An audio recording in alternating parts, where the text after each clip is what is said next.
कितने बच्चे मैंने तड़पते देखे और पूछा कि भाई क्यों ऐसे कर रहा है, इसको क्या बीमारी है। पहले नशा करता था, आज नशा इसको नहीं मिला तो ये तड़पता है। कि नशा करने वालों को वो चीज़ अगर नहीं मिलती है, कोई अफीम खाता है, कोई सुल्फा गांजा पीता है, कोई आजकल तो पता नहीं क्या क्या बताते हैं कि इंजेक्शन भी लगाते हैं, कोई कहता है कि कागज़ पे पता नहीं धर के उसको मुंह से खींचते हैं। ऐसे ऐसे नशे उनकी आदत पड़ जाती है। माँ बाप सोचते हैं मेरा बच्चा जवान होगा, बड़ा बन के हमारा दुख दर्द बांटेगा, बुढ़ापे का सहारा बनेगा, कुल परिवार खानदान का नाम ऊंचा करेगा। कहाँ से ऊंचा करेगा? वो गलत संगति में गलत बच्चों के साथ बैठने से बुरी आदत लगा लेता है, फिर मजबूर हो जाता है और फिर ऐसी दुविधा में पड़ता है, ना तो छोड़ पाता है और माँ बाप की तरफ से भी उसको फिर शर्म आती है, समाज में मुंह दिखाने लायक नहीं रहता। या तो सुसाइड कर जाते हैं, या उस नशे में दुर्घटना में मर जाते हैं, या वो जानबूझ के कोई और ऐसा काम कर लेते हैं, या फिर कोई चोरी डकैती के उनमें फंस के वो जेलों में ज़िंदगी कटती है, या आपसी झगड़ों में कोई शरीर से उनके अंग भंग हो जाते हैं, कई मारे भी जाते हैं, खानदानी दुश्मनी हो जाती हैं। किस चीज़ के कारण? थोड़ी सी गलती के कारण, थोड़ी सी लापरवाही के कारण। अब छोटे छोटे बच्चों की शिकायत लेके आते हैं, माँ बाप भी मजबूर हैं बेचारे, क्या करें। जिस बच्चे को पैदा करके पाल पोस के बड़ा किया, खुद ने कष्ट और दुख उठा के अपने बच्चों को अच्छे से अच्छा खाना दिया, अच्छा पहनने के लिए दिया, उनको शिक्षा के लिए स्कूल भेजा, जो चीज़ उन्होंने कही वो सारी पूरी की, लेकिन उन बच्चों ने माँ बाप की तरफ नहीं देखी। जिन्होंने सारी ज़िंदगी सब कुछ दिया उनसे मुंह फेर लेते हैं, 2 मिनट में किसी के साथ 10 दिन बाद हुई उसके हो जाते हैं।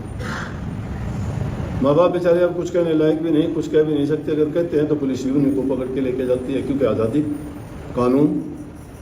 अब सामाजिक जीवन तो तहस नहस हो गया ना, खराबी की ओर चला गया। हमारे देश के संस्कार, ये संस्कृति, ये सभ्यता हमारी नहीं थी। हमारी सभ्यता थी बूढ़े बुजुर्ग की इज्जत कदर करना, माँ बाप की आज्ञा में रहना, जो वो कहते हैं चाहे गलत हो चाहे गलत, तो माँ बाप कहता ही नहीं, लेकिन कहने में बात आ जाती है। गलत कुछ समय के लिए लगता है, क्योंकि हमारी इच्छा के विरुद्ध जो बात होगी और हमें कोई कहेगा तो यूँ ना कर, तो हमें लगेगा कि मेरी जो मैं करना चाहता हूँ वो नहीं करने देता, वो बुरा लगता है। वो हम बुरा मानते, बुरा नहीं है, लेकिन वो कहने में आ जाता है कि चाहे वो बुरा हो, लेकिन माँ बाप किसी का बुरा नहीं करता। माँ बाप तो ये चाहता है, क्योंकि अगर माँ बाप बुरा करता तो पैदा नहीं करता, पैदा कर लेता तो पालता पोसता भी नहीं, अगर पालता पोसता तो उसको जवान नहीं होने देता। सब कुछ अपना जीवन जिसके लिए लगा देता है वो नालायक है। अपने माँ बाप को छोड़ के 4 दिन की दोस्ती, 4 दिन से किसी से बात करके, जिसके संस्कार का नहीं पता, घर परिवार का नहीं पता, जिसकी रहन सहन का नहीं पता, उनकी आदतों का नहीं पता, उनके पारिवारिक इतिहास का नहीं पता क्या है, उनके साथ नाते जोड़ के सुखी हो जाएंगे क्या? उनमें से तो मैंने बहुत से ऐसे लोग देखे हैं जिन्होंने ऐसी नासमझी की बात की है, वो बर्बाद होते देखे। सड़क पर गाड़ी चलती है, रेलवे ट्रैक पर रेल चलती है, हवाई जहाज़ों के भी रास्ते बने हुए हैं, जो रास्ते से भटक गया, ट्रेन ट्रैक से भटक गई, गाड़ी सड़क से उतर गई, तो उसको दुर्घटना, एक्सीडेंट कहते हैं, उसमें बर्बादी होती है। इसीलिए जो इस जीवन की गाड़ी को अगर पटड़ी से उतार देता है तो वो भी बर्बादी के रास्ते पे ही चला जाता है। अब आप जिसको भक्ति कहते हो, नाम कहते हो, गुरु की शरण कहते हो, सत्संग कहते हो, उसमें शिक्षा तो तुम्हें मिलेगी, लेकिन उस शिक्षा को मानने वाले कितने लोग हैं? नानक साहब ने कितनी कमाल की बात कही कि नानक का नाम जहाज चढ़े सो उतरे पार। क्या बात है, सब कुछ कह दिया। नानक नाम जहाज, नाम का मतलब सत्संग, प्रभु की भक्ति, अच्छे गुण, संतों का संग। वो जिसको मिल जाता है वो तो जहाज है। जहाज क्या करता है? समुद्र में भवसागर से पार लगाता है, क्यों? जहाज है जो उस पर चढ़ जाता है। जैसे सत्संग में आके मिल जाते हो, गुरु की आज्ञा में चलते हो, उनकी शिक्षा को मानते हो। गुरु क्या शिक्षा देता है? पहली शिक्षा यही देता है, इंसान चरित्रवान हो। नंबर 2 कहता है कि घर परिवार में सुख शांति रखे। नंबर 3 बात है, बूढ़े बुजुर्ग माँ बाप की, बड़ों की इज्जत और कदर करें। चौथी चीज़ है, पर उपकार और पर हित, अपने दिल में दया का भाव रख के सबकी मदद करें। तन से, मन से, धन से जो किसी की सहायता कर सकता है वो करे। उसका दिल कोमल होगा, उसके दिल में दया होगी। जहाँ दया है उसके दिल में प्रेम भी होगा, जहाँ प्रेम है वहाँ भक्ति होगी। और वो इंसान किसी का बुरा नहीं कर सकता, किसी का दिल नहीं दुखा सकता। और जिसके अंदर ये गुण आ जाते हैं वही तो प्रभु की भक्ति कर सकता है। जो गलत रास्ते पे चलेगा, माँ बाप को तो गाड़ियाँ देते हो, माँ बाप को घर से निकाल देते हो, या माँ बाप को छोड़ के तुम घर से निकल जाते हो, कितनी बुरी बात है। जिनके साथ तुम रहते हो वो साथ तुम्हें 2 दिन का दे देगा, 4 दिन का दे देगा, 10 दिन का दे देगा। कागज़ के फूलों में खुशबू नहीं होती कभी भी। अगर उसमें कुछ खुशबू वाली चीज़ डाल भी दी तो कुछ समय के लिए रहती है, फिर उड़ जाएगी वो। खुशबू तो जो कुदरती है वही खुशबू है, सुंदरता वही सुंदरता है जो प्रभु ने आपको बख्शी है। अच्छे गुणों जैसी कोई चीज़ नहीं है। परमात्मा को भी वही जीव प्यारा है जो परमात्मा के बनाए नियमों के मुताबिक अच्छे काम करता है, दिल में प्रेम भाव रखता है और सबके हित के काम करता है। इसलिए मैं सत्संग में जोर देता हूँ, पहली चीज़ इंसान का चरित्र ऊंचा। जिन लोगों का चरित्र अच्छा नहीं है ना, वो खुद बर्बाद होते हैं, औरों को भी बर्बाद कर देते हैं। एक इंसान लाखों को सुधार देता है। संत एक ही तो आते हैं, अपना समय लगा के संसार के जीवों को अच्छे रास्ते पर चलाने का प्रयास करते हैं। उनकी बात को जो मान लेता है उनका जीवन का पार उतारा हो जाता है, सफल जीवन है उनका। इसको जीवन जीना कहते हो तो जियो, पाप कर्म करके, बुराई करके, खोटे कर्म करके अगर जीवन जीना कहते हो तो जियो उसको तो कीट पतंगे, सुअर, कुत्ते, जंगली जानवर, बद्दी से बद्दी योनियों वाले भी जीते हैं। इंसानियत और उनकी तुलना करोगे क्या? इंसान के अंदर ज्ञान है, समझ है, विवेक है, बहुत पवित्र जीवन है। इसको सुंदर ढंग से जियो, खुशी खुशी से जियो। ये अवसर बार बार नहीं मिलता, आनंद लो इस जीवन का। आपके आनंद के लिए परमात्मा ने क्या क्या बनाया? काम मेहनत करते हो, अच्छा खाओ, अच्छा पहनो, जो तुम्हें किसी प्रकार का कष्ट दुख ना दे। कई लोग कमाते हैं, पैसा आता है, शराब के, मांस के, मिट्टी के लग जाते हैं और उल्टे सीधे कामों में, वह करते करते झगड़े मुकदमों में फंस जाते हैं। फिर कोर्ट कचहरियों में लुटते पिटते हैं, मन का चैन नहीं, रात की नींद नहीं, किसी से दुश्मनी, किसी से दोस्ती। आदमी आधी बार तो दुखों से काटता है, सुख का तो कहीं चैन है नहीं। अरे हमारे से अच्छा तो उस मजदूर को देखा करो, चाहे समझ कम है उसमें, उसके बाद धन नहीं है, लेकिन मजदूरी करता है, शांति से 2 रोटी खा के सड़क पे भी सोएगा, वहाँ भी नींद आएगी उसको। बराबर से गाड़ियाँ गुजरती रहेंगी, वो सड़क के किनारे सोता रहेगा। चिंता है उसको? शहंशाहों जैसा जीवन जीते हैं वो लोग। तो ऊंची चीज़ है इंसान का चरित्र। चरित्र जिस इंसान का गिर जाता है वो 2 कौड़ी का नहीं है। आदमी का ईमान नहीं जाना चाहिए। इंसान की वफादारी में कोई फर्क नहीं आना चाहिए। कोई तुम्हारे ऊपर एहसान कर दे, कभी भूलना नहीं चाहिए उसको। एहसान फरोमोश मत बनो। लेकिन जो माँ का दूध पी के माँ के साथ झगड़ा करता है, गालियाँ देता है, घर से निकाल देता है, वो तो सब कुछ निंदनीय है उसका। कैसी माँ उसके लिए? लेकिन उस माँ का इतिहास देखो ना। तुम्हारे कपड़े धोती थी, तुम्हें बदबू आती थी, उल्टी करते थे तुम उसके कपड़ों में, और वो माँ तुम्हें कुछ नहीं कहती थी। आधी बार उसको तुम्हारा डाला हुआ गंद उसको खाना पड़ता था, उस माँ को तुम गालियाँ देते हो, उस माँ को घर से निकाल देते हो। क्या जीवन है? वो आदमी सुखी रह सकता है जो इन बातों को समझता है। क्या भक्ति है वो? क्यों तुम मंदिरों में जाते हो, क्यों मस्जिदों में जाते हो, क्यों सत्संगों में जाते हो, क्यों गुरुओं के पास धक्के खाते हो? कहते हो गुरु के, जाते हो मंदिरों में, दान पुण्य करते हो, तीर्थों पे जाते हो, बड़ी दया दिखाते हो, बड़ा दान पुण्य करना दिखाते हो, बड़े भंडारे लगाते हो, लेकिन घर के देवता तो तुम्हारे तुमने दुखी कर रखे हैं। पिता के समान कोई देवता नहीं, माँ के समान कोई देवी नहीं। दोनों देवी देवताओं को तुमने रुष्ट कर रखा है और दुनिया के पाप पूजते फिरते हो। घर के संकट प्यासे मरते हैं, दूसरों को पानी पिलाते फिरते हो। ऊंचा चरित्र जिस इंसान का होगा, जिसके नसों में असली खून होगा, वो आदमी किसी को दगा नहीं देगा, धोखा नहीं देगा, कपट नहीं होगा, लालच नहीं होगा, स्वार्थ नहीं होगा। उसके दिल में प्रेम होगा, भक्ति होगी, शांति होगी। कोई आदमी दूसरे का हित कर सकता है, कोई दुश्मनी नहीं, कोई ईर्ष्या नहीं उसकी किसी के साथ। लेकिन जिनके दिलों में ईर्ष्या होगी वो कभी अच्छा नहीं सोच सकते इन बातों के साथ। अब जब हम ऐसे होंगे तो संतान हमारी कैसी होगी? उनमें ये गुण होंगे जरूर, क्योंकि जैसा आप वो हमारे से सीखेंगे, देखेंगे, उनमें गुण अपने आप आ जाए। इसलिए भाई बच्चों को, अकेलों को दोष ना दो। घरों में हम उनको अच्छी शिक्षा नहीं दे पाते, हमारा ध्यान नहीं है उनकी, हम अपनी मस्ती में रहते हैं। कितने तो बच्चे आके कहते हैं मेरा बाप शराब पीता है, बर्बाद कर दिया सब। बच्चा कहता है तो बच्चों की कमी कैसे निकाल देंगे उस हालात में? माँ बाप गिरे हुए। इसलिए अच्छे गुण अपनाने चाहिए। अच्छे गुण जो सीख लेगा, तब कही नानक साहब ने कि नानक नाम जहाज है। सत्संग में जाके जो अच्छे गुणों को अपना लेगा, धन्य होता आप लोग। जो बुराइयों को छोड़ दे वो भी धन्य है। तुम भक्ति वो कोई चीज़ सोचते हो, भक्ति कोई अलग चीज़ नहीं है। अच्छे गुणों को अपना लेना ही भक्ति है। जिसके अंदर अच्छे गुण नहीं है, अच्छे संस्कार नहीं है, वो आदमी कोई भक्ति के काबिल नहीं। भक्ति है क्या? पहले भक्ति माँ बाप की करना सीख जाओ, पहले भक्ति दीन दुखी की करनी सीख जाओ, फिर भक्ति गुरु की सीख जाओ, परमात्मा की भक्ति तो उसके बाद आएगी।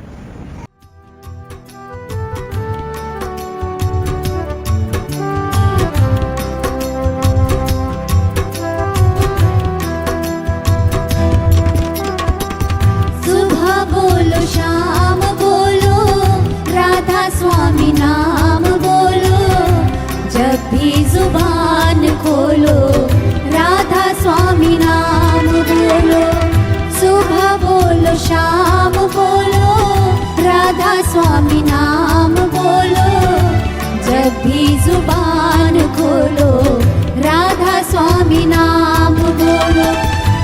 भाग्य बड़े हमने नर्तन पाया है, हीरे जैसी जिंदगी को कोड़ी सा बनाया है। भाग्य बड़े हमने नर्तन पाया है, हीरे जैसी जिंदगी को कोड़ी सा बनाया है।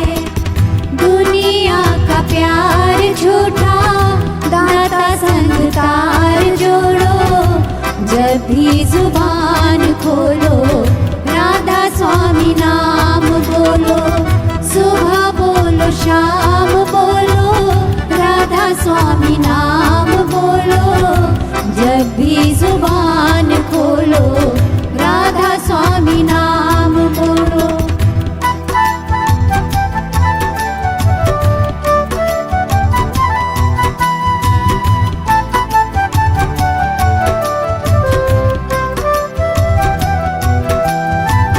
प्रभु की कृपा से मिला अनमोल खजाना है, जिसकी कृपा से मिला उसे पार लुटाना है। प्रभु की कृपा से मिला अनमोल खजाना है, जिसकी कृपा से मिला उसे पार लुटाना है। एक भी न जाए खाली, ध्यान में मगन हो, जब भी जुबान खोलो राधा स्वामी नाम बोलो। सुबह बोलो शाम बोलो राधा स्वामी नाम बोलो, जब भी जुबान खोलो राधा स्वामी नाम बोलो।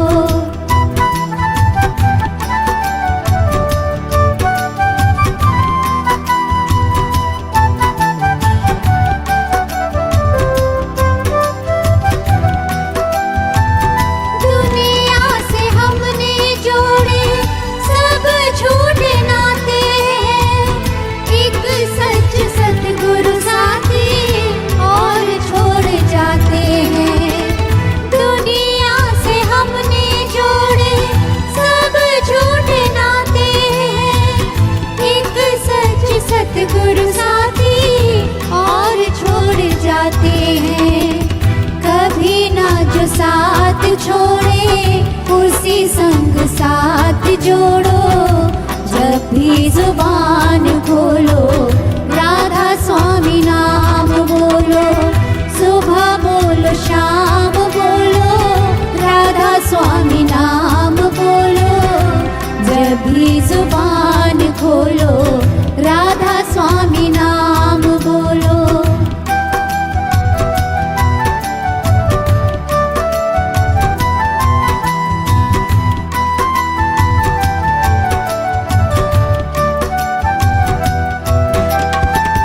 कबीर दादू पलटू सभी ने बताया है, तेरा स्वामी अब राधा स्वामी बन के आया है।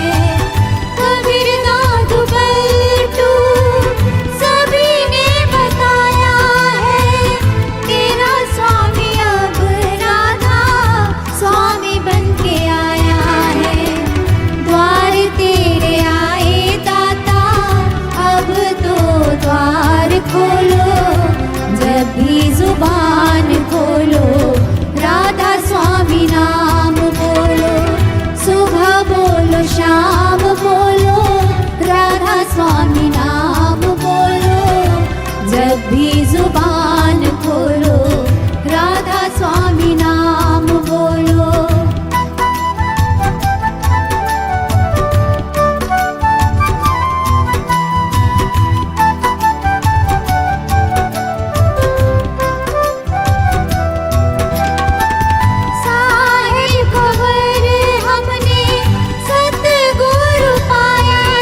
जयकार बोलो, जब भी जुबान खोलो राधा स्वामी नाम बोलो, सुबह बोलो शाम बोलो राधा। इंसान बुरा करके काम अपना बिगाड़ता है और लोगों से भी गालियाँ खानी पड़ती हैं। काम खुद बिगाड़ते हो, दूसरे का नहीं, खुद का बिगाड़ते हो तो भी। किसी को भी कोई बुरी लत पड़ जाती है किसी भी चीज़ की, नशे की। नशा सिर्फ यही नहीं होता कि सुल्फा, भांग, अफीम, चर्च का हो। नशा तो किसी भी चीज़ का इंसान को हो सकता है। किसी को झूठ बोलने का पड़ जाता है, किसी को निंदा करने का पड़ जाता है, किसी को निंदा सुनने का पड़ जाता है। हेरा फेरी करने की जिसकी आदत पड़ जाती है, नशा है, उसके बिना नहीं रह सकता। निंदा करने वाला निंदा किए बिना नहीं रह सकता, उसको चैन नहीं पड़ता है। कईयों को कोई बात मिल जाती है, उसके पेट में हवा भर जाती है, बिना बताए उसका काम नहीं चलता, बताना ही पड़ेगा। उसके पास गए, उसको बताया, उसके पास गए, उसका बताया, और कहेंगे ऐसा सुना है, तूने सुना क्या? अरे जिस चीज़ से हमारा कोई लेना नहीं देना नहीं, हमें उससे कोई लाभ नहीं, कोई आगे चल के हमें उससे शिक्षा नहीं मिलेगी, फिर किस लिए उन चीज़ों के लिए अपने आप को उन चीज़ों में लगाएं? अच्छा काम समाज में जाके वही करेगा जिसको अच्छे संस्कार मिले। संस्कार अच्छे परिवार से मिला करते हैं, अच्छे माँ बाप से जिनको अच्छी शिक्षा मिली है वो अपने जीवन में अच्छे ही बनेंगे। लेकिन हमारे जीवन में कितना, पहला गुरु तो हमारे माँ बाप ही है, दूसरा गुरु स्कूल का अध्यापक है, तीसरे गुरु तो अनेक गुरु हमारे बनेंगे। जितने भी दुनियादारी के काम जिनसे सीखते हैं वो हमारे कितने ही गुरु बनते चले जाएंगे, लेकिन उन गुरुओं से दुनियादारी के काम हमारे सरेंगे। जीव का हित उनमें नहीं, जीव का हित करने वाला तो सतगुरु होगा जिसका सबसे ऊंचा दर्जा होगा। ये नहीं है कि माता पिता का दर्जा उनसे कम हो, नहीं। जिनसे हमारा शरीर बना, जिन्होंने हमें इस योग्य बनाया, जिन्होंने हमें गुरु की शरण तक पहुंचाने के लायक बनाया, जिनको अच्छे माँ बाप मिलते हैं, अच्छी शिक्षा मिलते हैं, वही आदमी तो गुरुओं की शरण में जाते हैं। नहीं तो बुरा करने वाले तो और ही रास्ता पकड़ लेते हैं, तो वो कहाँ गुरु की शरण के बिना कभी जीव का कल्याण नहीं होता। नहीं तो दुनिया में आके इंसान ने क्या किया, हम आए के क्या करेंगे जाए, इत के भय न उठ के चाले मूल गंवाए। मूल इंसान का क्या है? बहुत हमारे पास अमूल्य चीज़ है, वो है हमारा जीवन। उसकी कीमत बहुत है, लेकिन हम समझते नहीं हैं। क्यों नहीं समझते? हम जानते नहीं हैं। जो किसी की चीज़ की कीमत नहीं जानता, उसके लिए तो मिट्टी और हीरा एक जैसे हैं, पत्थर और हीरा एक जैसे, लाल और मणका एक जैसे हैं, नहीं पहचानता वो। जो पहचानता है वही उसकी कीमत भी जानता है। सहजो बाई कहती है कि सहजो जग में आए के क्या किया हमने, तन पाला के पेट, सहजो दिन धंधे गया और रात गई सुख लेट। जग में आके हमने किया ही क्या है इसके सिवाय? या तो तन को पाला है हमने, या पेट भरा है। ये काम सब करते हैं, कौन बढ़ाई है इस काम में? यही सिलसिला चलता रहेगा क्या? आज इस योनि में है, कुछ वर्षों के बाद कोई और मिल जाएगी, कुछ के बाद और मिल जाएगी, धक्के मिलेंगे हर योनि में। फायदा क्या होगा? फायदा ना सोने में, खा पी के सोए, रात गंवा दी, दिन गंवा दिया। ये दो चूहे लगे हुए हैं इंसान की जिंदगी के साथ, और जीवन रूपी डोरी को काट रहे हैं ये। जैसे एक मुसाफिर कहीं जा रहा था, रात पड़ गई, बियाबान जंगल था, डर लगा कि भाई जानवर खा जाएंगे, करूं तो क्या करूं, कहाँ जाऊं? इंसान को जब विपदा आती है तो रास्ते खोजता है। उसको कुछ नहीं मिला, देखता है तो एक पेड़ था, और कुएं के पास में उस पेड़ की शाखाएं कुएं के अंदर झुकी हुई थी। उसने सोचा यहाँ रात काट सकता हूँ, सुबह को अपना रास्ता ले लूँगा। उसने पेड़ की शाखा पकड़ी, और पेड़ की शाखा को पकड़ के वो उसमें नीचे की तरफ उस पर बैठ के देखता रहा। अब नीचे की तरफ देखा तो एक बहुत बड़ी अजगर है जिसने अपने मुंह को फैलाया हुआ खोल रखा है। अजगर सोचती है ये कब नीचे पड़े, कब इसका आहार करूँ। उसने सोचा आसमान से पड़े खजूर में अटके, जान बचाने के लिए ये जगह ढूंढी थी, यहाँ भी अब नीचे अजगर बैठी है। ऊपर देखता है दो चूहे हैं, एक सफ़ेद है एक काला, वो पेड़ की शाखा को काट रहे हैं कि अब ये और भी मुश्किल होगी, मैं बच भी जाता तो ये नहीं बचने देंगे, शाखा को काट देंगे। लेकिन फिर भी क्या है, ऊपर से शहद का छत्ता लगा हुआ था मुखियों का, और उसको पकड़ने के कारण क्या था, उसकी कोई टहनी लगी तो उसमें से शहद रिस रिस के टपके टपके गिर रहा था। उसने जब देखा कि शहद है तो उसने मुंह को खोल लिया और शहद के टपके उसमें गिरने लगे, मस्त हो गया, उसके खाने में बड़ा मस्त हो गया। लेकिन ये नहीं सोचा कि तेरा काड़ नीचे बैठा है, कभी भी ये टेढ़ी कट के नीचे गिर सकती है, तो उसका ग्रास बन जाएगा काड़ का। क्यों? लेकिन उसके आनंद में भूल गया वो सब कुछ। वो मुसाफिर नहीं था, वो हम हैं सब। काड़ ने अपना मुंह फैला रखा है, मृत्यु नजदीक आ रही है आपके।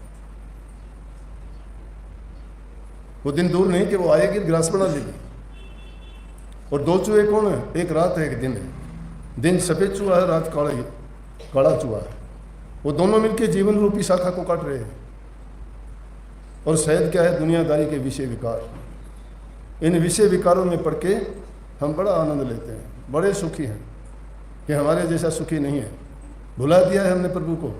जो काम हमें करना चाहिए था वो हमारे सपने में भी याद नहीं है, क्योंकि दुनिया की चीज़ों का आनंद ले रहे हैं। उस आनंद को ही पा के सोचते हैं सब कुछ मिल गया हमें, लेकिन उसे मौत की परवाह नहीं है। तो जो इंसान मौत को भुला देता है वो गाफिल हो जाता है, और गाफिल जो भी होगा वो मार खाता है।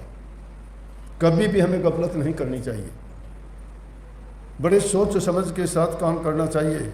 बिना विचारे बिना सोचे जो काम कर देते हैं उस काम का परिणाम बनता है, परिणाम हर इंसान को भोगना पड़ता है।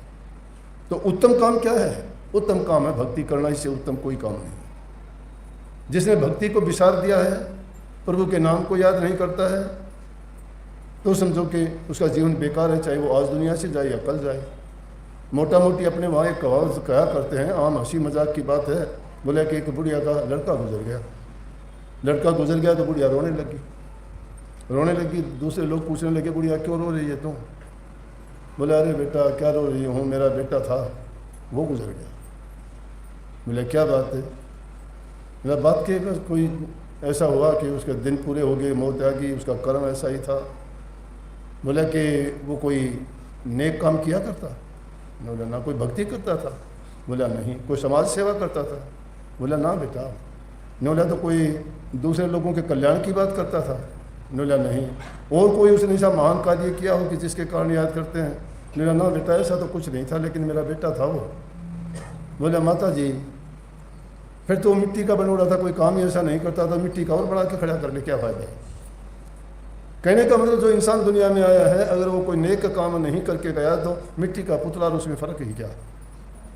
चाहे मिट्टी का पुतला बना के खड़ा करो। इस ज़िंदगी में आदमी आता है, कोई ना कोई नेक कर्म करके जाता है, तो वो उसकी गति बहुत अच्छी होती है, सुखाला जाता है दुनिया से। दूसरे लोगों के हित और कल्याण की बात जो करके जाता है, उन लोगों का दिल जीतता है। और जो दूसरा का हित और भलाई करता है, उसका बुरा करने वाला दुनिया में कोई नहीं है। तुम किसी का अच्छा करके देखो, तुम्हारा अच्छा हो जाएगा, उसका बदला देगा, मालिक संभाल करता है। और जो आदमी किसी का बुरा करता है, उसका बुरा भी हो जाएगा, उसका अच्छा नहीं हो सकता, नतीजा मिलेगा उसको। कोई नहीं रोक सकता, वो चाहे कोई भी ना कहे तो भी उसका, क्योंकि कर्म बनाया है, कर्म का परिणाम बन गया। जिस दिन कर्म कर लिया उसी दिन लेख लिखा गया। जो कर्म किया है उसका परिणाम बन चुका है, उसी टाइम बन गया। अब उसको कौन रोक देगा? पुराने ज़माने की बात है, एक आदमी था, खाने कमाने के लिए बाहर चला गया कि यहाँ तो गुजारा नहीं होता। पत्नी से कहने लगा कि मैं खाने कमाने के लिए जाता हूँ, यहाँ तो गुजारा होगा नहीं। एक उसकी पत्नी थी पीछे, एक उसकी लड़की थी। उन दोनों को छोड़ के चला गया कि चलो जैसे भी होगा गुजारा हो जाएगा, कुछ दिन तो पाओगे, लेकिन मैं कमा के ले आऊँगा, फिर अपना गुजारा चल जाएगा। काफ़ी सालों के बाद जब वो वापस आया तो उसके वापस आने से पहले उनके पास क्या था? पीछे से खाने पीने के लिए कुछ भी नहीं था। वो औरत लोगों के घरों में किसी के कपड़े साफ़ करती, किसी के बर्तन साफ़ करती, किसी के झाड़ू निकाल देती, किसी का कोई और काम कर देती, और खाने लाए के उसको रोटी के लिए कपड़े के लिए कुछ दे देते लोग। माँ बेटी का गुजारा चल जाता। इस तरह से गुजारा करते थे। देखते देखते लड़की छोटी थी, जवान होगी तो एक साहूकार का लड़का था, उसके पास की गली में ही बैठता था। वो जब लड़की आगे से गुजरती तो उस लड़की को कुछ ना कुछ उल्टा सीधा बोलता और उसको कहता कि तुम मेरे से आके मिल ले, तुम्हारी मैं गरीबी दूर कर दूँगा, तुम दुख नहीं पाओगे, तुम्हारा सब इंतज़ाम कर दूँगा खाने पीने का, लेकिन मेरे से दोस्ती कर ले। लड़की अच्छे घर की थी। नेक माँ बाप की संतान नेक होती है।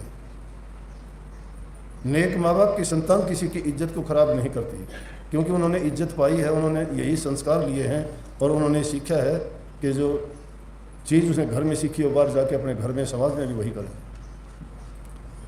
लड़की नीची गर्दन करके रोज़ाना आ जाती, लेकिन मजबूरी इंसान से पता नहीं क्या का क्या करवा देगी। ऐसा वक्त आया कि वो औरत बीमार पड़ गई एक बार। औरत के बीमार पड़ने से क्या हुआ कि काफ़ी दिन तक उनको खाने को कुछ नहीं मिला, क्यों काम नहीं करे तो देगा कौन। जब दोनों भूखे मरने लगे बेटी और माँ, तो कहने लगी बेटी क्या करूँ, मेरी हिम्मत नहीं है किसी के यहाँ काम करने की, तू जवान लड़की है, तुझे काम के लिए कहीं भेज नहीं सकती। ज़माना नहीं है, ज़माना ख़राब है, लोग बुरी दृष्टि से देखते हैं। आखिर उन्होंने बड़ी हिम्मत से कुछ दिन गुजारे, लेकिन भूख नहीं गुजारने देती। ये पेट बड़ा दुष्ट है, ये भूख बड़ी बेईमान है, ये इंसान से बुरा पाप नीच से नीच कर्म करा देता है, इंसान के सभी सिद्धांत नियम तोड़वा देता है। लड़की कहने लगी माँ देखो मरना तो पड़ेगा, या तो भूख के कारण मर जाएंगे, इससे अच्छा तो ये है कि मुझे एक सेठ का लड़का है और वो रोज़ाना मुझे बुलाता है, अगर कहूँ तो मैं जाऊँ उसके पास और अपना खाने पीने के लिए कुछ ले आऊँ। वो रोज़ाना मुझे कहता है कि मेरे से दोस्ती कर ले, मैं सब चीज़ तुम्हारे यहाँ पहुँचा दूँगा।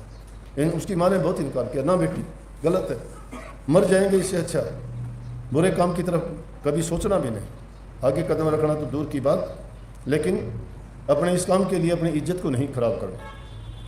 लेकिन ऐसी मजबूरी आई कि उसकी माँ ने कह दिया अच्छा बेटी जाओ फिर। वो लड़की चली गई। लड़की जब जाके उस लड़के से कहने लगी, कोई दुष्ट आदमी होता होगा किसी मजबूरी में किसी इंसान की इज्जत की ओर हाथ उठाता है। बुरे आदमी जिनकी दृष्टि बुरी होती है वो बुराई की तरफ ही ख्याल करते हैं, नेक इंसान बुराई में भी अच्छाई खोजता है।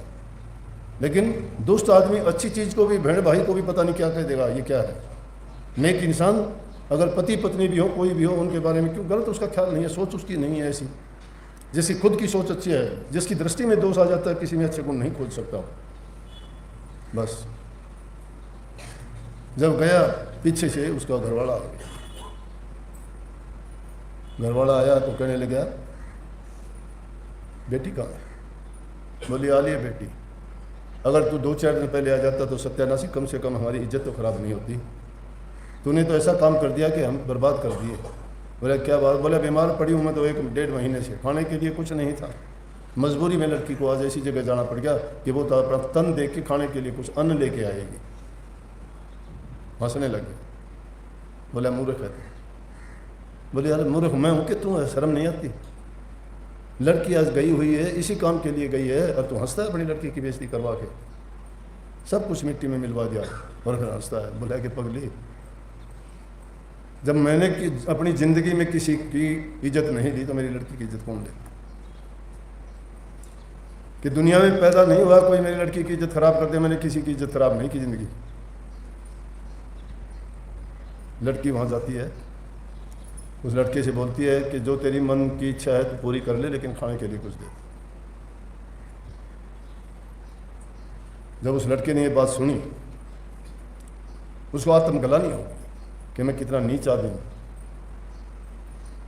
कि किसी को कुछ देने के लिए उसकी इज्जत खराब करूँगा। नहीं, मैं किसी की इज्जत खराब नहीं करूँगा। और उसको अपनी बहन बना दी। कहने लगा आज से तू मेरी धर्म की बहन है। देर होगी, शाम का टाइम। अनाज डलवाया गाड़ी में, चीनी डलवाई, घी डलवाया, ज़रूरत का सारा सामान डलवाया और सारा सामान डलवा के लेके चल पड़े। साथ खुद जाके देखा, लड़की घर में दाखिल हुई। माँ ने देखा लड़की हंसती हुई आ रही है। माँ को चिंता कि पता नहीं किस हालत में आएगी लड़की, लेकिन लड़की को देख के हैरान कि लड़की तो हंस रही है। माँ चिंतित, पिता को देख के बोली ये पिताजी भी आ गए। बोला बता बेटी क्या हुआ, क्या हुआ। बोला माँ कुछ नहीं हुआ, ये भाई है। बोला आज से मेरा ही धर्म का भाई है। जब उसका घरवाला कहने लगा देख लिया, मैंने क्या कहा था कि मैंने अपनी ज़िंदगी में किसी की बेइज्जती नहीं की, तो मेरी लड़की की बेइज्जती कौन कर सकता है। शिक्षा लो इस चीज़ से। ये मनोरंजन की कहानी नहीं है, बहुत बड़ा सार है, जीवन का आधार है ये। हम किसी का बुरा करते हुए देर नहीं करते, किसी पर बुरी दृष्टि डालते हुए देर नहीं करते। अपने स्वार्थ पूर्ति के लिए हम दूसरे लोगों का कितना कितना बुरा कर देते हैं, बिना किसी बात के, बिना किसी क्या मिलता है हमें। जिससे हमारा कोई फ़ायदा नहीं, हमारा कोई लेना देना नहीं। हम ऐसे ऐसे पाप कर्म कर जाते हैं कि जिसके कारण हमें नरकों में जाना पड़ता है, दुख भोगने पड़ते हैं। दुनिया में निंदा होती है हमारी, लोग बुरी दृष्टि से देखते हैं। जब तक इंसान के नेक काम नहीं है, नेक चलनी नहीं है, अच्छे गुण नहीं है, तब तक भक्ति कैसे करे। जिसके दिल में दया है, प्रेम है और सेवा की भावना है, वो इंसान प्रभु के बहुत करीब है, दूर नहीं है, प्रभु के बहुत करीब है वो।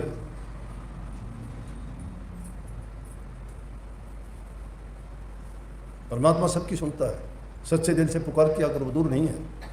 सच्चे दिल की पुकार जब होती है, इंसान सच्चाई के रास्ते पे होता है, तो उसकी इच्छा को पूरी करते देर नहीं लगता। लेकिन इंसान में एक बहुत बड़ी कमी है, इंसान इसे बुद्धि के बस होके, मन के बस होके अपने आप को बहुत कुछ मानने लगता है, चतुर बनता है, वो शाना बनता है, वो अपनी बुद्धि से पता नहीं क्या क्या सोचता है।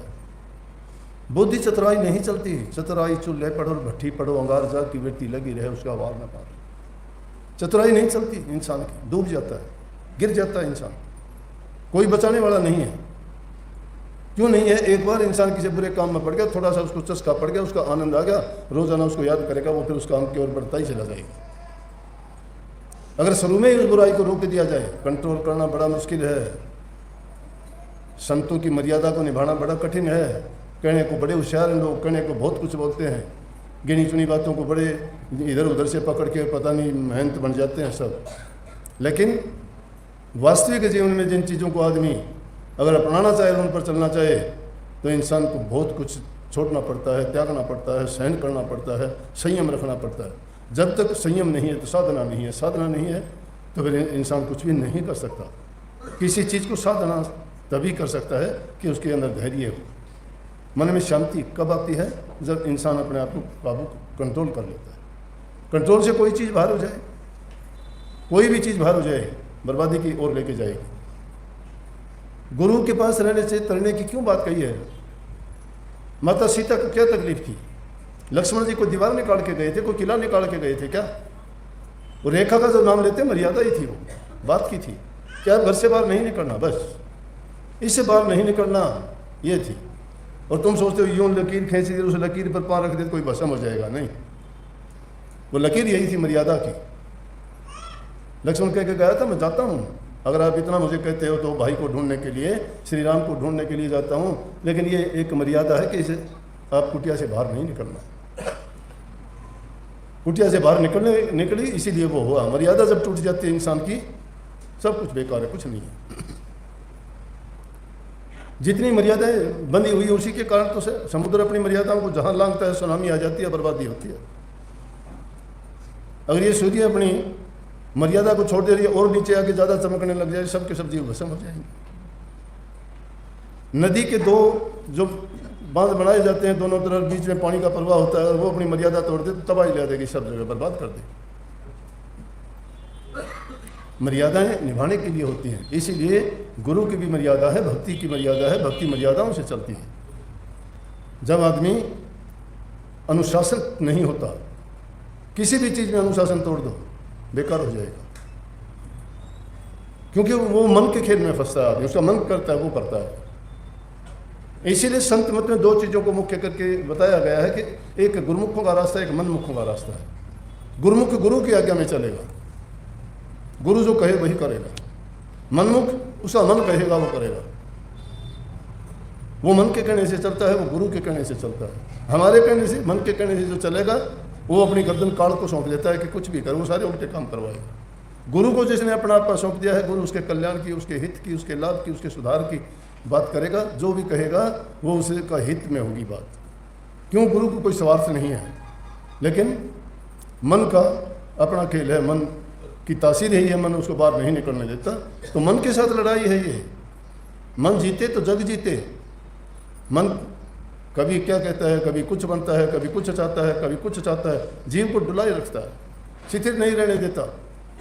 लेकिन इसीलिए कहीं महाराज जी कहा करते थे, टिक्या रहो मत हो डामाडोल, डिगे की कोडी नहीं टिके के लाखों मोल। जो टिक जाता है उसके लाखों मोल हो जाते हैं, जो डिग जाता है, डिगा हुआ तो एक छोटी सी कंकर भी डिग जाती है, गिरती गिरती गिरती पता नहीं कहाँ तक चली जाती है। और एक आदमी, एक बार इंसान गिरा ना, फिर उठ नहीं पाता। शब्द में आज जब वो गए वहाँ तो गा रहे थे ना, कह रहे थे ना, कोई किसी की नज़र से गिर जाता फिर नहीं उठता। कबीर साहब तो कहते हैं एक बार परखिए ना वो बारंबार बाड़ूता कित करी जो छानो 100 बार। बार बार किसी को देखने की जरूरत नहीं है। जिस प्रकार से एक बार जिसको परख लिया ना, सोच लो भाई ये आदमी निकम्मा ही है, अच्छा नहीं है। जिस प्रकार से बाड़ू को 100 बार भी छानोगे तो भी किरकराट उसका जाएगा नहीं, उसका गुण है ये। इसलिए जो मन के कहे में चलते हैं उनकी ये बात है। तो किसी की नज़र में बनने के लिए इंसान को अपने आप को साबित करना पड़ता है पूर्ण रूप से, हर प्रकार से। जो साबित नहीं कर सकता ना, फिर तो वो अपना मन का गुलाम है। मन का गुलाम है, उसकी हालत जानते हो, मनमुख है वो। जो जब तक गुरुमुख नहीं बनता, गुरु की आज्ञा में नहीं चलता, गुरु भक्ति के लायक नहीं होता। और गुरु भक्ति करे बिना आदमी की कभी भी कल्याण नहीं होता। स्वामी जी महाराज ने कही प्रथम सीढ़ी है गुरु भक्ति, पहली पीढ़ी ही गुरु भक्ति है। गुरु भक्ति बिन काज ना रति। गुरु भक्ति जो नहीं करता उसका रति पर भी काज नहीं है। तो क्या करे? गुरु भक्ति। गुरु भक्ति है क्या? गुरु की आज्ञा में चलना। गुरु की आज्ञा क्या है? गुरु जो कह दे वही कर दे। ऐसी ऐसी गति देखी हमने जहाँ गुरु ने किसी को आदेश किया ना कि भाई ये काम करना, और जब गुरु ने परीक्षा लेने के लिए मुड़ के थोड़ी देर में आए तो सब के सब गए। वहाँ के पूछे एक आदमी था, भाई वो कहाँ गए? बड़े बड़े जो अपने आप को गुरुमुख कहते थे। बोले जी आप गए, वो दूसरी टाइम निकल गए थे। बोले अच्छा ठीक है। जो गुरु गद्दी के हकदार थे उनको उसी दिन के पार बोल दिया और उसको कह दिया कि आज से गद्दी का धनी तू है, गुरु गद्दी तू संभालेगा। हो गया। इसलिए गा रहे थे दिन में, नजरों से गिराना ना 100 लाख सजा देना, नजरों से जो गिर जाए मुश्किल है कि उठ पाए। नजरों से जो गिर जाता है उसका उठना मुश्किल है। पहाड़ से गिरा उठ जाएगा, टांग टूट जाए, छत से गिर जाए, सीढ़ियों से गिर जाए, हड्डी टूट जाएंगी, उठ जाएगा। नजरों से गिरा हुआ कब उठता है? नहीं उठता। इसलिए कभी भी ऐसा हे काम ना करिए जिससे वो काम किसी को दुख दे, पीड़ा दे, अच्छा ना लगे। काम वो करो जो दूसरे को अच्छा लगे और तुम्हारा किसी प्रकार से उसमें नुकसान ना हो और दूसरे को जिससे सुख मिले, उसमें तुम्हारा हित होगा। दूसरे के लिए कबीर साहब कहते हैं कि इसमें चतुर बनने की जरूरत नहीं है। कबीर आप ठगाइए और न ठगिए कोई, और ठगे दुख हो तर आप ठगाए सुख हो। कि दूसरे को ना ठगो। तुम्हें कोई ठगता है ना, ठगने ठग लेने दो, उसको होशियार बन लेने दो। तुम उसको ठगोगे तुम्हें दुख होगा, लेकिन तुम ठगे गए तो तुम्हें दुख नहीं होगा, क्योंकि तुमने उस चीज़ को जान लिया है कि किसी का हम बुरा नहीं करेंगे, किसी से धोखा कपट नहीं करेंगे। इसलिए अपने ठगे जाने में दुख नहीं है, लेकिन दूसरे को ठगने में बहुत दुख है। तो ये है, जब तक हम नेक काम नहीं करते हैं, इन चीज़ों का अभ्यास नहीं करते हैं, उनको अपने जीवन में नहीं अपनाते हैं, तो क्या खाक भक्ति करेंगे? तब कही है कि गुरु भक्ति दृढ़ के करो, गुरु के वचन की दृढ़ता से पालना करो। ये गुरु की भक्ति है, गुरु का वचन मानना, गुरु की सेवा करना, गुरु की आज्ञा में रहना, गुरु उपदेश करते हैं उनको मानना। और गुरु ये कहता नहीं है ना कर, तुम्हें लाख फायदे दिखते हो तो भी वो काम नहीं करना चाहिए। गुरु का वचन कभी खाली नहीं जाता, कभी खाली नहीं जाता। आज सुबह सुबह राजेश कहने लगा इसकी माँ पहले बीमार होगी, बहुत पछताने लगी, अब भी थोड़ी बीमार है वो। तो इंसान तो मौत से बहुत डरता है। उसको तकलीफ हुई, रोने लगी, बोली मैं तो मरूंगी। मुझे तो याद नहीं, फिर राजेश कह रहा है यार जिसने याद दिया, बोला जी आपने यूँ कही थी कि 73 साल तक तो मेरे से लिखवा ले, तुम मरे नहीं। उसके बाद मुझे पता नहीं। बोला जी वो 73 साल की होगी, वो बीमार हो रही, वो यूँ कहे कि महाराज जी ने तो 73 साल तक कही थी, अब कभी मैं मर जाऊँ। इंसान को अच्छा विचार दो ना, अब उसको अच्छा विचार दोगे, वो उस अच्छा विचार का सुमरण करेगा, सुमरण करते करते वो पक्का बना लेगा, वो उसका काम वैसा ही हो जाएगा। अपने विचारों को कभी ना गिराओ, ऊंचे विचार रखो। जो इंसान अपने विचारों को ऊंचा बना लेता है, कुछ काम करने की सोचता है, तुम कोई भी काम करना चाहते हो ना, सोचते हो उसके बारे में, हाँ मैं ये करूँ, मैं ये करूँगा, सोचते सोचते उसको करते हो, इसमें कैसे लाभ हो वो भी बहुत सोचते हो। अरे कभी भक्ति के बारे में भी सोच लिया करो। जब सारे काम तुम्हारे मालिक से होते हैं, जिसने हमें सुंदर शरीर दिया, सब कुछ बख्शा, और उसी को भूल बैठे, तो हम कितने एहसान फरमोश हैं। जिसने हमें सब कुछ दिया उसी को भूल गए। सूरदास जी तो कहते हैं कि हम नमक हरामी हैं। कैसे नमक हरामी? बड़े जाही तंती होता ही बिसराए, कि जिसने हमें शरीर दिया उसी को भूल के बैठ के, खा खा के शरीर को पाल लेना कोई बड़ी बात नहीं है। जंगल में भैंसे, जानवर, बड़े बड़े अपने खा पी के बड़े मस्त रहते हैं, काम कोई नहीं है, क्या है? लेकिन ज्ञान नहीं, समझ नहीं। हम तो इंसान हैं, हम में ज्ञान है, समझ है, विवेक है, तो ज्ञान किस काम में आएगा? ज्ञान इसलिए था क्या कि जो ज़्यादा कमाता है वो ज़्यादा खा लेता है कुछ, या ज़्यादा उसने कर लिया तो कुछ साथ लेके जाएगा, या जो गरीब है वो कोई उनसे छीन लेगा? जाते वक्त सब एक जैसे जाओगे, मरोगे मर जाओगे, कोई नहीं लेगा नाम, बसता जाए उजड़ करोगे, उजड़ जाए बसा। इसे बसते हुए को तो उजड़ कर जाओगे, जो उजड़ है उसको जाके बसोगे, जहाँ जाके रहोगे। लेकिन आए हैं सो जाएंगे, राजा रंग फकीर, एक सिंहासन चढ़ चले, एक बांधे जाते जंजीर। आए हैं वो सारे जाएंगे, राजा रंग फकीर, लेकिन एक सिंहासन पर चढ़ के कौन जाता है? जो प्रभु की भक्ति करता है, सुखाला हंसता हुआ वो सिंहासन पर बैठ के जाता है, मुक्त है वो हर चीज से। और एक बांधे जाते जंजीर, एक जंजीरों में बांध के ले जाते, जैसे चोर ठग लुटेरों को पकड़ के जेल में ठूसते हैं, इसी प्रकार से जो प्रभु को भुला देते हैं उनको नीची योनियों में ले जाके धकेल देते हैं। दुनियादारी के शुभ और नेक कर्म अच्छे हैं, बुरे नहीं कहते हम। उन नेक कर्म ऐसे हैं जैसे सोने की बेड़ियाँ, बंधन है वो भी। नेक काम करोगे, राजा बाबू सेठ साहूकार बन के आ जाओगे दुनिया में। दान पुण्य करोगे, परोपकार परहित करोगे, अच्छी बात है, लेकिन जीव का कल्याण तो सिर्फ नाम भक्ति से होगा। अगर तुम कल्याण चाहते हो अपना, तो प्रभु की भक्ति करो, भक्ति से मुक्ति मिलेगी, और कोई युक्ति और जुक्ति नहीं है। सब चीज़ों को एक तरफ करके प्रभु की भक्ति हमेशा याद रखो, उसको ना भूलो। चाहे आप थोड़ा समय दे के शुरू कर लो, धीरे धीरे करके आदत बन जाएगी। और सब चीज़ों की आपने आदत बना रखी है, उसी प्रकार से मालिक की का ध्यान करना, नाम का सुमन करना, उसका अभ्यास करना भी हमारी दिनचर्या का एक सबसे पहला और मुख्य करके काम होना चाहिए। और गुरु भक्त कैसा होना चाहिए? परशुराम जी जैसा। उनके परशुराम जी के पिता उनके गुरु भी थे, उनके पिता भी थे। प्रचलित है कहानी, ज़्यादा तो नहीं बताऊंगा, लेकिन इतनी बात थी कि परशुराम जी को उनके पिताजी ने आज्ञा दी, कहने लगे अपनी माँ की गर्दन काट दे। पितृभक्त सोचता ही नहीं है कि तुझे गलत कहा सही कहा, कि मेरे पिता ने आज्ञा दी गर्दन काट दे। बोले कि शाबाश बेटा, बोल क्या चाहता है? बोले मेरी माँ को जिंदा कर। परशुराम जी ने वापस उनको जिंदा कर दिया। गुरु भक्त हो गया, लेकिन मात्र भगत था, विवेक से काम लिया, गुरु की अवज्ञा नहीं की, आज्ञा मानी अपने पिता की भी, गुरु की भी। तो उन्हीं की जयंती आज उन महापुरुषों की। ये तो एक छोटी सी बात थी, लेकिन ये छोटी सी बात बहुत बड़ा ज्ञान है इसके अंदर, कि देखो गुरु की आज्ञा में उसने आव देखा न ताव देखा, कौन कोई अपनी माँ को मार देगा क्या? लेकिन उसको पता था मेरे पिताजी सामर्थ्य हैं, मेरे गुरु सामर्थ्य हैं, ये करवाते हैं तो उसको जिंदा भी कर सकते हैं। तो उनकी तरह से गुरु भक्त होना चाहिए, आज्ञा पालन करने वाला होना चाहिए, लेकिन उनका गुरु भी ऐसा ही होना चाहिए। अगर कोई गुरु अपने स्वार्थ के लिए, लालच के लिए तुम्हें गलत बात कहता है, बिल्कुल नहीं मानना। नंबर 2, ठग बहुत हैं, लुटेरे बहुत हैं, किसी पर आसानी से विश्वास भी नहीं कर लेना। कभी ये सोचते हो कि हाँ सत्संगी है, सत्संगियों के रूप में ठग बहुत फिरते हैं, लुटेरे बन जाते हैं लोग। 2 दिन खड़े होके वो यूँ दिखाते हैं मैं महाराज जी के पास हूँ, मैं महाराज जी के साथ रहता हूँ, मैं सेवादार हूँ, फिर वो जोड़ी करके मांगना शुरू कर देते हैं, घर घर हो लेते हैं। किसी आदमी को ऐसे को मुँह नहीं लगाना। मेरे बारे में अगर कोई कहता है मुझे ये कहा है वो कहा, महाराज जी ने झूठा है, कपटी है, सीधी बात कर सकते हो मेरे से। मेरा नाम लेके अगर तुम्हें कोई कहता है, मैं किसी को नहीं भेजता, ना किसी को कहता, अगर कहूँ तो मेरे से फ़ोन करके सीधी बात कर लिया। ज़्यादा सादे भोले जो लोग होते हैं उनको बड़े ठगते हैं लोग, फिर मुझे शिकायत करते हैं कि जी एक आदमी आया था, वो बोला मैं तो महाराज जी ने भेजा हूँ, ये है वो है, मैं सत्संगी हूँ, मैं सेवादार नहीं। क्योंकि हम नहीं जानते कोई सेवादार सत्संगी कोई भी हो जाए। अगर है तो हमारे पास प्रमाण दे इस बात का, और महाराज जी ने चक्कर लगा दिया, मान लेंगे। समझ गए कि नहीं? तो ये ऐसी ठगी में ना जाना।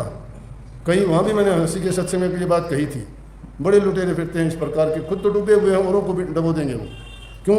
जो सत्संगी होगा उन पर इतबार कर लेगा, भोला ढोला आदमी सोच लेगा कि हाँ भाई जरूर ये महाराज जी के पास खड़ा था, ये महाराज जी ने इसको कह रखा होगा, महाराज जी ने इसको हुक्म दे रखा होगा, महाराज जी की बात तो ये तो हमेशा देखते हैं। तो ऐसे लोगों के चक्कर में पड़ने की ज़रूरत नहीं है। खूब सत्संग किया करो, प्यार किया करो, ज़्यादा से ज़्यादा भक्ति में मन लगाओ। सब चीज़ों, परमात्मा ने सब चीज़ों की मौज की है, हर प्रकार से सुखी हो, तो कभी भी मालिक का नाम लेने से मत चुको। सब चीज़ों को भूल जाओ, नाम को ना भूलो। नाम से ही हमारा कल्याण है, नाम से ही उद्धार है, नाम ही हमारे नैया को पार लगाएगा, नाम ही हमारे दुष्कर्मों को, पाप कर्मों को मिटाएगा, और उसे नाम के सहारे ही हमारी जीवन रूपी जहाज परले पार होगी। सबको बहुत बहुत आशीर्वाद, खुश रहो। राधा स्वामी।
सारे